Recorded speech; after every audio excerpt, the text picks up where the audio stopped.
السلام علیکم ورحمۃ اللہ وبرکاتہ۔ بسم اللہ الرحمن الرحیم۔ پاؤں سے کانٹا نکالتے ہوئے ننھے کریم کی چیخ نکل گئی۔ وہ ایڈی کو دونوں ہتھیلیوں سے دباتے ہوئے پکارا، ہائے اماں! وہ مبہوت و ساکن بیٹھ گیا اور سامنے ویران کھیتوں پر نگاہیں گاڑ دیں۔ یوں معلوم ہوتا تھا جیسے وہ اپنی ماں کی آواز کا منتظر ہوتا ہے۔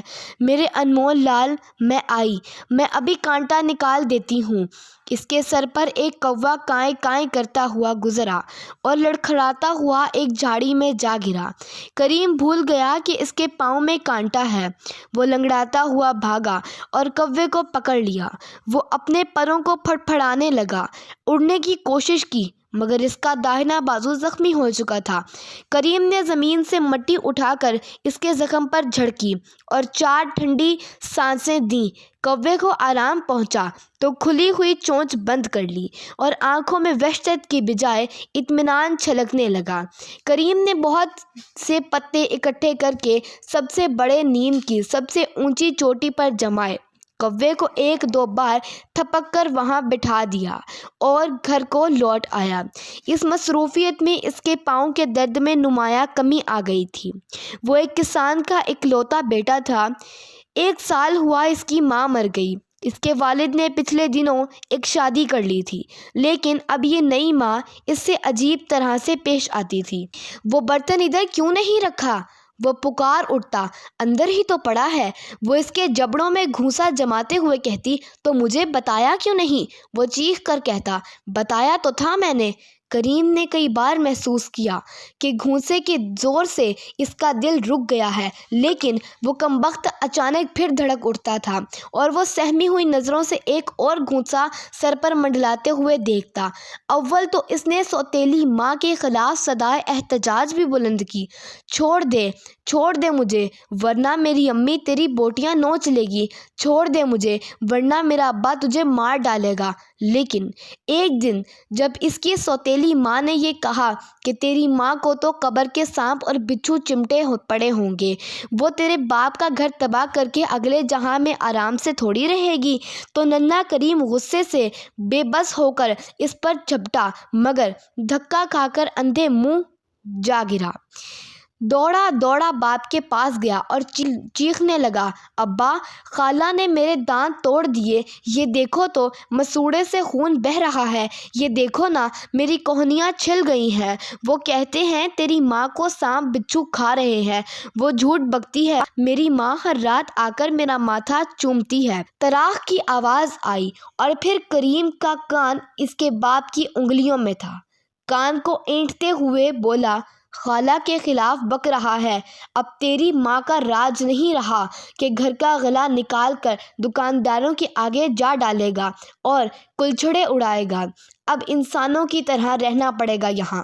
اس دن کے بعد اس نے باپ کے آگے کوئی شکایت نہ کی، نہ اپنی خالہ کے گھونسوں کا جواب کسی دھمکی سے دیا، بس چپ چاپ گھونسے لیتا اور اپنی ٹوٹی پھوٹی کھاٹ پر بازو کا تکیہ بنا کر سو جاتا۔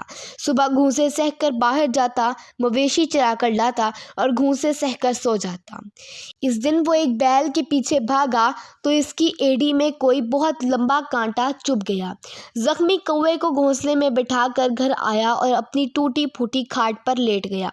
وہ صحن کے پرلے سرے پر بیلوں کے تھانوں کے پاس دن رات پڑی رہتی تھی۔ کھاٹ کیا تھی؟ ایک جھولا تھا جس میں ننھا کریم گھٹنے سینے سے لگائے بازو جسم سے چمٹائے پڑا رہتا تھا۔ اس کی خالہ چولہے کے سامنے بیٹھی تھی اور اس کا باپ پاس ہی ایک پلنگ پر لیٹا حقہ پی رہا تھا۔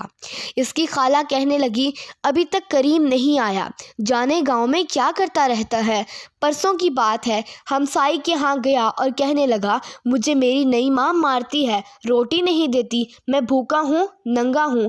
اب اس سے پوچھو میں نے اسے کب مارا، میں نے اسے کب کھانا نہیں دیا، کب کپڑے نہیں پہنائے؟ اس بچے کو سمجھاؤ ورنہ یہ گھر گھر سر نہ اٹھا سکو گے۔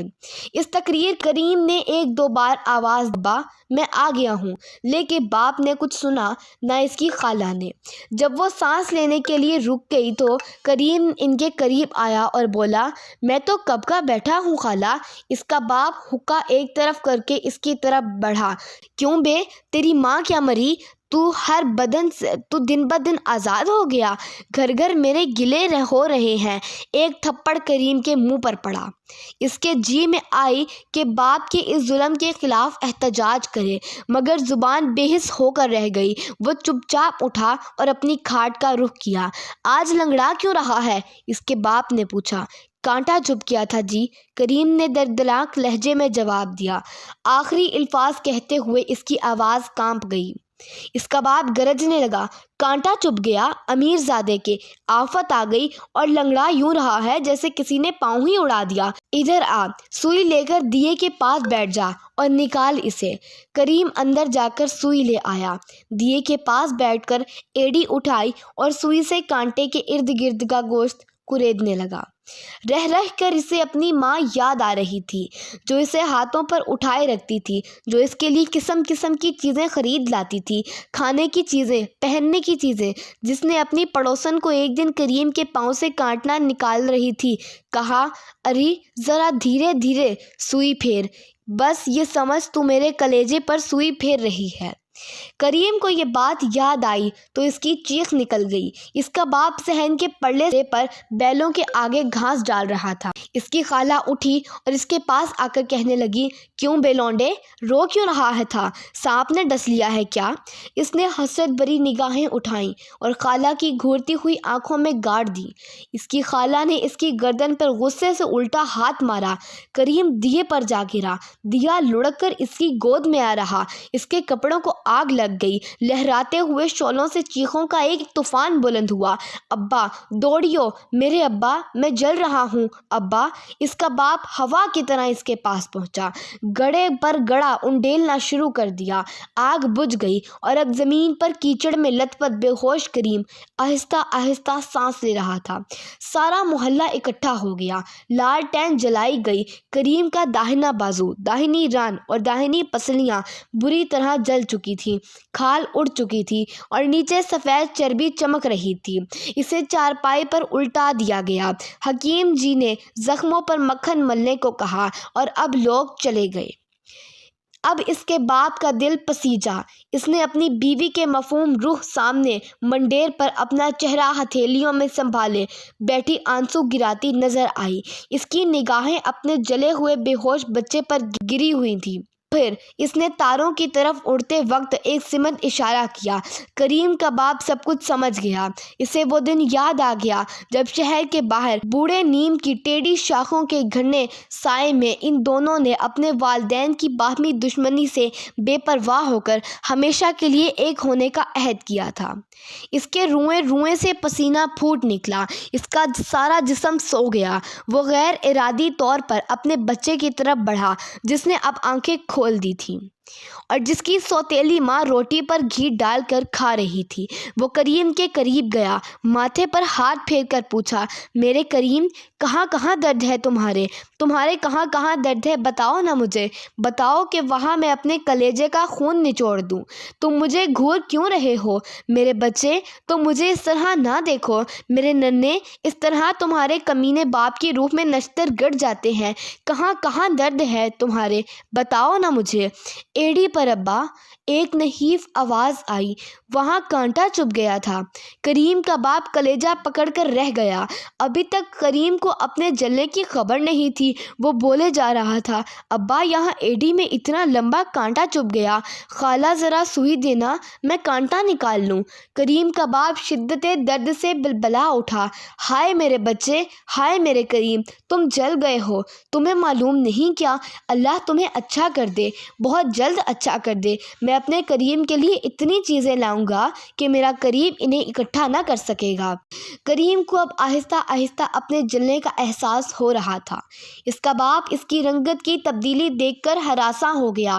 ارے لانا، ذرا کھانڈ لانا، کریم کے منہ میں ڈالو، یہ تو پیلا پڑ رہا ہے۔ وہ گھی میں لقمہ بھگو کر بولی، اچھا ہو جائے گا، چلیں، بچے جلتے ہی رہتے ہیں اکثر، تم پر تو جیسے قیامت ٹوٹ پڑی ہے۔ اچھا ہو جائے گا، کم بخت، تم کیوں اپنی جان ہلکان کرتے ہو؟ ادھر کھانا کھا لو، پروٹھے ٹھنڈے ہو رہے ہیں۔ کسان کے بھاری جوتے نے اسے آگے بڑھنے کی مہلت نہ دی۔ لقمہ اس کے منہ سے نکل کر فرش پر جا گرا۔ اس کی کھوپڑی تڑا تڑ جوتے کھانے لگی۔ اس نے سارا محلہ سر پر اٹھا لیا۔ لوگ جمع ہو گئے، اسے خاموش کرایا، کسان کو ضبط کرنے کی تلقین کی اور چلے گئے۔ کریم اب چارپائی پر بل کھا رہا تھا۔ گوشت کے ننھے ننھے پرزے آب سے آب کر رہے تھے۔ ساری رات اس کا باپ اس کے سرہانے بیٹھا رہا۔ صبح ہوئی تو کریم نے گھٹنے سے سر اٹھاتے ہوئے کہا، ابا تم مجھے اب مارو گے تو نہیں؟ کسان کی آنکھوں سے آنسوؤں کے چشمے پھوٹ بہے۔ اس نے انتہائی ضبط سے کہا، نہیں بیٹا۔ کریم بولا، تو ابا ایک کام کرو، گاؤں کی پوربی چراہ گاہ کے اتری کونے پر نیم کے درختوں کا جھنڈ ہے نا، سب سے بڑے نیم کے سب سے اونچی ٹہنی پر ایک کوے کا گھونسلہ ہے، اسے جا کر کچھ پانی اور دانے ڈال آؤ، جاؤ گے نا؟ کریم کے باپ نے جواب دیا، لیکن کریم کی ان بے سروپا باتوں کو نیم بے ہوشی پر محمول کرنے لگا۔ کچھ دیر کے بعد کریم نے آنکھیں کھولتے ہوئے پھر کہا، کیا نہیں جاؤ گے ابا؟ ابھی جاتا ہوں میرے بچے۔ کریم یہ کہہ کر اٹھا، پانی کے لیے مٹی کا ایک چھوٹا سا پیالہ لیا، دانے مٹھی میں ڈال کر گاؤں کے مشرقی چراہ گاہ کی طرف گیا۔ بڑے نیم کی اونچی ٹہنی پر ایک کوا گھونسلے سے پر نکالے کائیں کائیں کر رہا تھا۔ وہ اوپر چڑھا، کوے کے پاس پانی رکھ دیا، دانے بکھیر دیے۔ کوے کو اٹھا کر دیکھا، اس کا ایک بازو بری طرح زخمی تھا۔ وہ یہ معمہ نہ سمجھا، اس کا دماغ گھومنے لگا۔ واپس ہوتے وقت ایک شخص نے پوچھا، کہاں گئے تھے آپ؟ میں نے جواب دیا، رات کو کریم جل گیا تھا، اس کے جسم کا دایاں حصہ گل گیا، بس اس کے کوے کو دانے ڈالنے گیا تھا۔ وہ شخص متعجب ہوا اور شرمندہ ہو کر گلی میں مڑ گیا۔ کریم کا باپ اپنے بیٹے کے پاس آیا، جھک کر پوچھا، جاگ رہے ہو بیٹا؟ جاگ رہا ہوں ابا۔ کوے کا کیا حال ہے؟ اچھا تھا میرے بچے، تمہیں سلام کہتا تھا۔ کریم نے ہنسنے کی کوشش کی، تو میں خود اسے سلام کا جواب دوں گا ابا۔ اب ذرا بیل کھول دو، باہر جانے کا وقت ہو گیا۔ کسان ضبط نہ کر سکا، بے اختیار رونے لگا۔ اپنی نئی بیاہی ہوئی بیوی کی طرف دیکھا جو ایک کونے میں بیٹھی اسے بے انتہا نفرت سے گھور رہی تھی۔ اسے وہ دن یاد آ گئے جب بیلوں کے لیے ایک علیحدہ ملازم ہوتا تھا، اور پھر جب کریم کی ماں چل بسی تو ملازم کو نکال دیا گیا اور بیل کریم کے آگے لگا دیے گئے۔ اسے اپنی ساری زندگی پر اندھیرا ہی اندھیرا چھایا ہوا دکھائی دینے لگا۔ وہ دل ہی دل میں اپنے آپ کو ملامت کرنے لگا کہ وقتی مسرتوں کے سیلاب میں اس کے اولی محبت اور خاندانی غیرت کا فولادی قلعہ جڑ سے اکھڑ کر بہہ گیا تھا۔ وہ روزانہ صبح شام کوے کے لیے دانہ پانی لے کر جاتا اور پھر کریم کے پاس بیٹھا رہتا۔ کوئی تیمار دار آتا، اسے کہتا، بلا ناغہ صبح حکیم جی آتے ہیں، دوا لگا جاتے ہیں، لیکن کریم کی حالت گرتی جاتی ہے۔ حکیم جی کہتے ہیں کہ روزانہ کوئی اس کے زخموں کو چھیڑ دیتا ہے۔ تیماردار کہتا، کروٹ بدلنے سے کچھ زخم چھل جاتے ہوں گے، مگر اس کی تسلی نہ ہوتی۔ کریم کی حالت روز بروز بدتر ہوتی گئی۔ وہ آخر ایک دن ایسا ہوا کہ کریم صبح کو بے ہوش ہوا تھا۔ دوپہر تک اس کی آنکھیں نہ کھلیں۔ اس کا باپ دیوانوں کی طرح ایک جگہ سے دوسری جگہ بیٹھتا ہے، مطلب بغیر کسی کام کے، زانوں پر رکھا، پیچھے دیوار سے سہارا لے کر بیٹھنا چاہا، پاؤں پیسار دیے، گھٹنے سکیڑ لیے، لیکن اس کے اندر کا غم اندھوں اور پیشمانوں کا دوزخ دہک رہا تھا۔ اسے ایک لمحہ بھی سکون میسر نہ آ سکا، اور اس کی بیوی مکان کے ایک کونے میں بیٹھ کر انگریزی صابن سے ہاتھ منہ اور پاؤں دھوتی رہی۔ دوپہر کو کریم نے آنکھیں کھولیں۔ حکیم جی پاس بیٹھے تھے۔ انہوں نے پکار کر کہا، ملک جی، بچہ ہوش میں آ گیا۔ کریم کا باپ دوڑا آیا۔ کریم کی پیشانی کو اس نے اتنی محبت سے چوما کہ آس پاس کھڑی عورتوں کی آنکھوں میں آنسوؤں کی جھڑی لگ گئی۔ اس نے پوچھا، کریم بیٹا، کیا حال ہے اب؟ طبیعت کیسی ہے؟ درد کہاں ہے؟ جواب ملا، ایڑی میں ابا، ایڑی میں درد ہے۔ ایک لمبا سا کانٹا چبھ گیا وہاں۔ آئینہ دیکھتی ہوئی سوتیلی ماں کانپ اٹھی۔ کریم کا باپ، بیٹا کل تمہارا کوا پر تول رہا تھا، مجھے ڈر ہے وہ اڑ نہ جائے۔ کریم بولا، تو ابا آج آخری بار اسے دانہ ضرور ڈال آؤ۔ حکیم جی نے کہا، اب بچے کی حالت اچھی ہے۔ سب لوگ اپنے اپنے گھروں کو چلے گئے۔ کریم کے باپ نے اپنی بیوی کو کریم کی دیکھ بھال کی تاکید کی اور مٹھی میں دانے دبائے کوے کے گھونسلے کی طرف بھاگا۔ وہ گلیوں میں بگولے کی طرح اڑا جا رہا تھا۔ چراگاہ میں اس کے پاؤں ہوا میں تھرکتے ہوئے معلوم ہوتے تھے۔ سورج آسمان کے سینے میں دہک رہا تھا۔ ڈھیروں بھر بھیڑیں، بکریاں اور بیل گردنیں جھکائے چر رہے تھے۔ ساری کائنات اونگ رہی تھی۔ کریم کا باپ تیزی سے بڑے نیم پر چڑھا، گھونسلے کے پاس پہنچا ہی تھا۔ کریم کے لبوں پر ہنسی کھیل رہی تھی، جیسے وہ اپنے باپ کے جنون کا مضاحکہ اڑا رہا ہو۔ حکیم جی آئے۔